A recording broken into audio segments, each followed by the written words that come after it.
Minha esposa e eu fizemos exames médicos e ela foi diagnosticada com câncer de estômago. Quando voltei para casa e contei para meus pais, querendo vender a casa para salvá-la, minha mãe me disse: posso-te dar o documento da casa, mas com uma condição: você precisa dizer a ela que foi você quem foi diagnosticado com câncer. Eu não entendi o que minha mãe queria dizer, mas, para salvar minha esposa, acabei fazendo o que ela pediu. Naquela noite, minha sogra veio correndo até nossa casa e me aconselhou a me divorciar, dizendo que eu não deveria prejudicar a filha dela. Minha esposa também me disse: se você realmente ama alguém, não atrapalhe o resto da vida dela. Fiquei parado, olhando para ela, sem acreditar que ela estava dizendo aquilo. Desde o início, eu já tinha entendido a intenção da minha mãe. Ela queria testar o nosso relacionamento, ver se minha esposa valia a pena que a nossa família vendesse a casa para salvá-la. Eu achava que nosso amor era forte o suficiente para passar por qualquer prova. Só agora entendi que o ditado dos antigos está certo: marido e mulher são como pássaros na mesma floresta, mas quando a desgraça chega, cada um voa para um lado. Minha esposa, vendo que eu estava em silêncio, me disse com sinceridade: você sabe que o tratamento contra o câncer não é tão fácil quanto você imagina. Você pode pesquisar na internet e ver o que acontece com as famílias que passam por isso. No fim, o dinheiro acaba e a pessoa também morre. Minha sogra, impaciente, concordou: exatamente. Se você gastar tudo para se tratar, vender a casa, o carro, pedir dinheiro emprestado por toda parte e mesmo assim não sobreviver, o que vai acontecer com a minha filha depois? Sempre respeitei minha sogra, mas dessa vez nem queria olhar para ela. Olhei nos olhos da minha esposa e perguntei com seriedade: você realmente pensa assim? Ela respondeu: espero que você não seja egoísta e também pense em mim. Eu perguntei: você acha que querer viver é um ato egoísta? Ela suspirou e disse: só sei que, se fosse eu quem estivesse doente, eu não te arrastaria para isso. Eu me divorciaria de você e enfrentaria tudo sozinha. Fiquei em silêncio. Minha sogra, limpando as lágrimas, disse: eu sei que você está sofrendo, mas que culpa tem a minha filha? Ela ainda é tão jovem. Como ela vai viver o resto da vida? Comecei a pensar que talvez ela estivesse certa. Eu também sou jovem. Se eu gastar todas as economias da família para tentar salvá-la e ela não sobreviver, como eu viverei o resto da minha vida? Foi então que minha esposa me entregou o contrato de divórcio. Fiquei gelado. Quanto tempo havia passado desde que eu contei a ela sobre a doença? Ela já tinha tudo pronto. Peguei o contrato e li. Era simplesmente um contrato abusivo.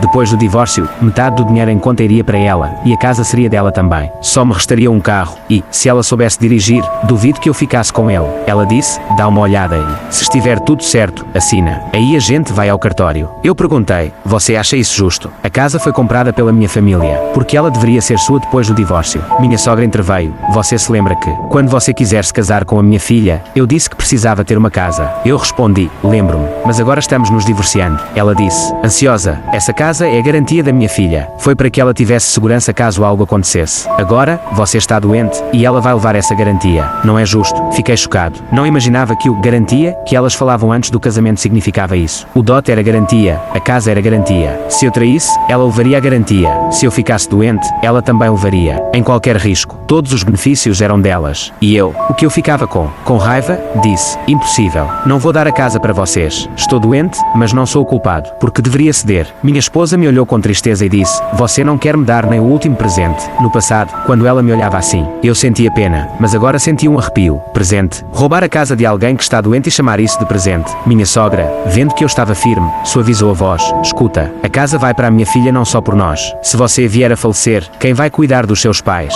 Minha resposta rápida: exato. Eu posso cuidar dos seus sogros no futuro. Olhei para ela com frieza. Naquela hora, não acreditaria em mais nada que ela dissesse. Antes do casamento, ela já tinha dito que não queria viver com meus pais. Por isso compramos essa casa. Agora ela diz que vai cuidar deles. Como posso acreditar? Ri com desdém e disse: meus pais não precisam dos seus cuidados. Ela assentou e disse: tudo bem, então vamos para a justiça. Fiquei pasmos. Você vai me processar sabendo que estou doente. Minha sogra, impaciente, disse: você não entende quando falamos com jeito, então vamos falar sério. Você está doente. Se a gente arrastar o processo por anos, você vai conseguir segurar esses bens. Quando você morrer, vai ser seus pais velhos que vão ter que brigar com a gente na justiça. Você acha que a gente tem medo disso? A raiva queimava dentro de mim. Aquela família inteira era ingrata. Eu, que tinha pensado em vender a casa dos meus pais para salvá-la, agora era tratado assim. Minha esposa disse: mãe, não brigue com ele. Deixa eu falar com ele de coração. Ela segurou minha mão com uma expressão sincera, mas aquele rosto que um dia me encantou agora me dava náuseas. Ela disse: vamos trocar de lugar para você entender. Tudo bem. Se quiser que eu continue traduzindo o resto, é só pedir. Se hoje fosse eu quem estivesse doente, também deixaria a maior parte dos bens para você, porque quero que, depois que eu me for, você cuide dos meus pais. Minha sogra rapidamente concordou. É isso aí. Olha a consciência da minha filha. Agora olha para você. Não tem vergonha? O que se passa na sua cabeça? Eu respondi: penso que marido e mulher devem enfrentar as dificuldades juntos. Minha esposa balançou a cabeça. Isso é muito infantil. Perguntei: por que é infantil? Ela disse: enfrentar junto parece bonito, mas no fundo você está me arrastando para resolver a sua crise sozinho. sozinho. Se eu continuar com você,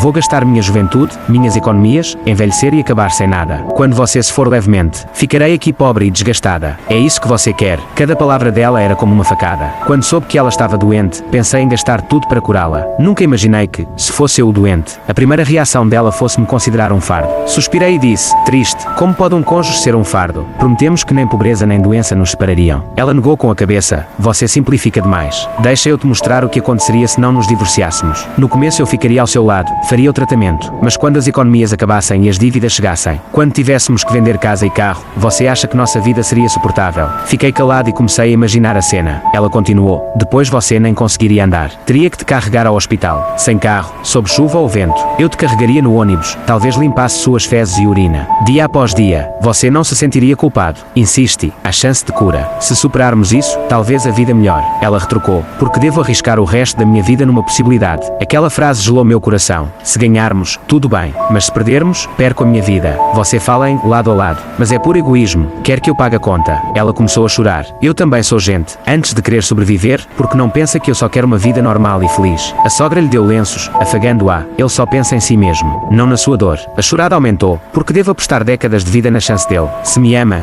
devia me arrastar. Olhando para ela, pensei, realmente, porque arriscar minha vida toda numa probabilidade dela? Nesse momento compreendi o quanto fora ingênuo e vi a sabedoria por trás do teste da minha mãe. Minha esposa disse, você já caiu no abismo. Se eu tivesse força, te puxaria, mas estou exausta. Se continuar segurando sua mão, ambos afundaremos. Sorri amargamente, você tem razão. Quando se ama, não se deve puxar o outro para o precipício. Ao perceberem que eu cedia, sogra e esposa trocaram olhares animados. Exatamente. Decidir pelo divórcio não é frieza. É justamente porque amamos que não podemos chegar àquele ponto. Neste instante meu celular tocou. Mensagem da minha mãe. Já consultei alguém. Nossa casa antiga ainda vale uns 600 mil. Dá para custear vários anos de tratamento. A Soro viu a tela e a expressão mudou. Você já combinou com sua mãe vender a casa velha? Minha esposa deu um susto. Você planeja vender a casa sem me consultar? É egoísmo puro. Se eu não tivesse pedido o divórcio, venderia essa também. A sogra, exaltada. Ele nunca te considerou família. Vai vender a casa e trazer os pais para cá. Aí você cuidará dele e ainda de dois velhos. A esposa mordeu o lábio. Não imaginava que fosse capaz. Porque seus pais morariam comigo sem minha autorização. Eu retruquei. Espera, você se contradiz. Há pouco disse que, se eu lhe deixasse a casa, cuidaria dos meus pais. Agora pergunta, porque comigo? O que exatamente quer dizer? Ela respondeu, nervosa.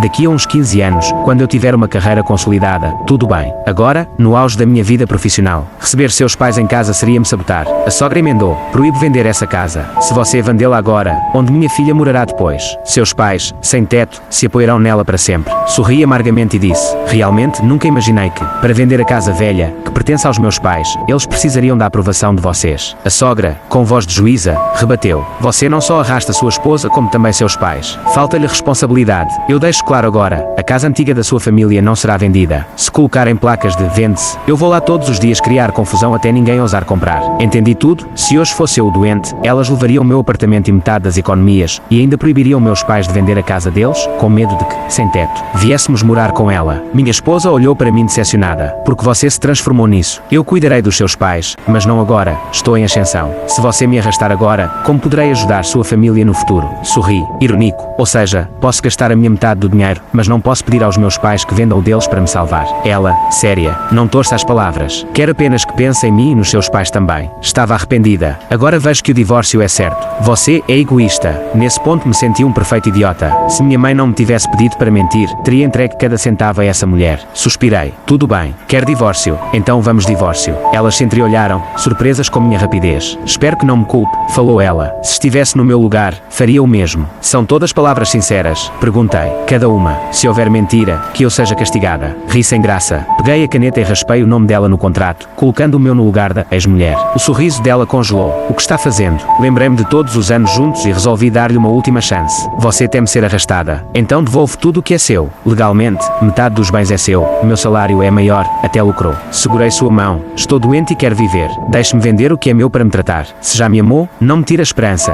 por favor. Era o teste final. Se concordasse, talvez todas as suas razões fossem verdadeiras e eu a salvaria com tudo que tivesse. Mas ela arrancou a mão e gritou. Na época do casamento prometeu dar-me um apartamento de garantia. Vou ficar viúva. Não vou abrir mão do que é meu. Vendo-a histérica, desanimei de vez. A máscara caíra. A sogra agarrou o contrato, rasgou e jogou os pedaços no meu rosto. Ótimo, vamos à justiça. Vou todos os dias para a casa velha deles. Quero ver quem ousará comprar. Minha esposa ligou para o advogado. Não houve acordo. Entremos com a ação. Percebi, contrato de divórcio, advogado, tudo pronto. Então tudo que disse foi mentira, comentei, triste. Se fosse você a doente, eu faria de tudo para curá-la. A sogra, sarcástica, ox, quem dera fosse minha filha, mas ela vai viver 100 anos, você é quem está condenado. Mexi a cabeça. Vamos então pedir o divórcio no cartório. Como? Berrou a sogra. Os bens ainda não estão divididos. A filha puxou-a e sussurrou-lhe ao ouvido. A mãe concordou. Tudo bem, divorcie-se primeiro. A partilha se resolve depois. Olhei para aquela cena e compreendi. Ambos sabíamos exatamente o que a outra parte estava tramando. Só um tolo mostraria agora o laudo médico para provar que o doente era ela, não eu. Porque minha esposa e eu pensamos na mesma lei. O Código de Casamento Chinês estabelece expressamente o dever de assistência mútua entre cônjuges. Ela acreditava que, se eu estivesse doente e ela se recusasse a me ajudar, estaria a infringir a lei. Da mesma forma, se eu a abandonasse, também estaria a cometer um ilícito. Se, nesse momento, eu apresentasse o relatório médico, ela jamais concordaria com o divórcio. O tribunal, com toda a probabilidade, rejeitaria o pedido, esperaria que eu fosse bondoso e cumprisse a obrigação de salvá-la. Percebendo isso, ambos chegamos à mesma conclusão. Temíamos que o dever de assistência nos impedisse de nos separar. Por isso eu sabia que só um imbecil exibiria o diagnóstico naquela altura. Se ela recusasse o divórcio, eu estaria perdido. De fato, logo depois de entrarmos com o pedido no cartório, minha esposa desapareceu. Não respondia a mensagens, dedicando todo o tempo a reunir provas de bens e a contactar advogados. A sogra também aparecia diariamente na antiga casa dos meus pais, com medo de que a vendêssemos. Sentia pena. Para conseguir o divórcio e a disputa judicial, ela andava tão ocupada que nem tinha tempo de ir ao hospital ver os resultados dos seus exames. Eu não fiquei parado. Fiz mal também. Contactei vários advogados para que ela soubesse que estava preparado para lutar. Isso a deixou ainda mais nervosa, sem folga sequer para abrir o relatório médico. Quando, enfim, terminou o período de reflexão, recebemos a certidão de divórcio. Ela guardou o papel com um sorriso frio. Agora vamos ver se consigo te arrastar até você se ferrar. Eu suspirei e entreguei o relatório. Como fomos casados, fica aqui um presente. Ela estranhou. O que é? Lembra-se que fizemos exames há um mês? Você não teve tempo de ir buscar. Eu fui. Ela riu com desdém. Agora quer parecer bonzinho. Esquece. A sogra apressou-se a dizer. Não acredito nele. É egoísta. O advogado disse para não temermos. Eu respondi. Leiam antes. Ela arrancou o envelope do meu braço. Ao folhear, franziu a testa. O que significa isto? Não entendo o relatório médico. Repliquei. Já estamos divorciados. Poupe-me desse tom paternalista. Diga logo o que quer. Gritou. A sogra emendou. É, moribundo, pare de se fazer desperto. Fale de uma vez. Eu suspirei outra vez. Há um mês descobriram-lhe um câncer gástrico. Voltei a casa para pedir aos meus pais que vendessem a casa antiga e pagassem o tratamento. Minha mãe aconselhou-me. Primeiro finja que és tu quem está doente, para testá-la. As duas ficaram pétreas. Ela leu outra vez, balbuciando. Impossível. Está a mentir só para me chatear. Dei de ombros. Faça exames noutro hospital, se quiser. Mas aconselho a poupar dinheiro. Vai precisar. A Sora agarrou o papel, tremendo. Quem está doente é a minha filha. Eu disse, sem meios termos. Leve isto como último favor. Foi você quem nunca foi buscar o resultado. Se não estivesse obcecada com dinheiro e advogados, talvez tivesse ganho tempo. Adeus. Virei-me para ir embora. A sogra soluçou alto. Minha ex-esposa agarrou meu braço. Espere. Não quero o divórcio. Atirou a certidão para dentro do balcão. Queremos anular. A funcionária respondeu, impotente. O registro já foi lavrado. O prazo de reflexão acabou a minutos. Ela suplicou. Recasem-nos já. Afastei a mão dela. Nem pensar. Quem pediu o divórcio foi você. Agora quer desfazer, como se o casamento fosse brincadeira. Lágrimas jorravam. Como pôde deixar-me assim, sabendo que eu estou doente? Eu arqueei as sobrancelhas.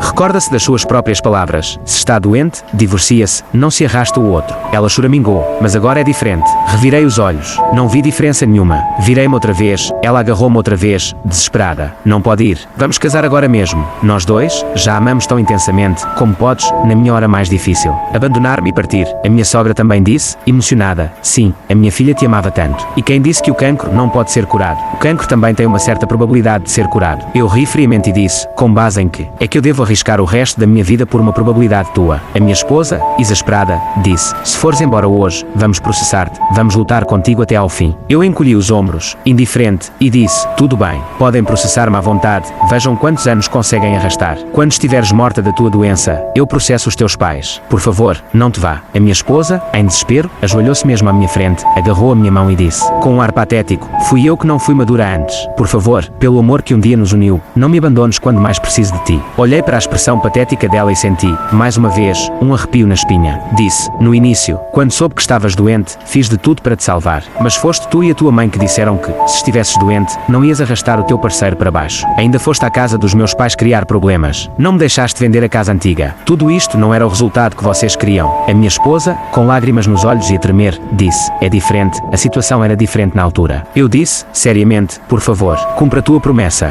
Disseste-me muitas vezes que, se fosses tu a estar doente, não me arrastarias para baixo. Por favor, não sejas egoísta e pensa também em mim. A minha sogra, em desespero, bloqueou o meu caminho, apontou para mim e gritou, emocionada: tu és uma pessoa sem coração. A tua esposa tem cancro e vais abandoná-la. Como é que existe uma pessoa com tão mau caráter no mundo? Ela disse isso tão alto que parecia querer chamar a atenção das pessoas. Mas, infelizmente, como já tínhamos falado bastante alto, toda a gente à nossa volta já percebia o que se estava a passar. Olhavam para elas sem qualquer piedade, com expressões que até pareciam zombeteiras. Eu disse: sai da frente. Cão que ladra não morde. A minha sogra ficou furiosa, levantou a mão como se fosse bater-me. Eu disse, friamente: tenta bater-me. Agora a tua família precisa mesmo de dinheiro. Se me bateres, eu deito-me no chão e vejo se ainda tens dinheiro para me compensar. Ela olhou fixamente para mim, mas acabou por baixar a mão e disse, suavemente: foi tudo culpa nossa antes. Será que tenho de me ajoelhar aqui e te bater continência para que queiras voltar com a minha filha? Fiquei surpreendido por um momento e depois disse: parece que posso considerar isso. A minha sogra ajoelhou-se imediatamente à minha frente e começou a bater continência, repetidamente, dizendo: foi tudo culpa nossa. Não éramos maduros. Por favor, salva a minha filha. A nossa família não tem dinheiro nenhum. A minha filha vai morrer. Olhei para a minha sogra ajoelhada à minha frente, batendo continência, e só me apeteceu rir. Quando acabou de bater continência, disse, com a cara cheia de esperança: agora podes voltar com a minha filha. Eu disse, com um ar sério: pensei bem e decidi que não vou voltar. A cara da minha sogra mudou instantaneamente. Ela disse, exaltada: como te atreveste a enganar-me? Eu encolhi os ombros e disse, indiferente: desde o início que te disse que só ia considerar isso. Depois de considerar, decidi que não quero voltar. Há algum problema? Se não estiveres satisfeita, podes bater-me. A minha sogra ficou com a cara verde de raiva, mas, naquela situação, não ousou bater-me. A minha esposa estava completamente emocionalmente desfeita. Chorando,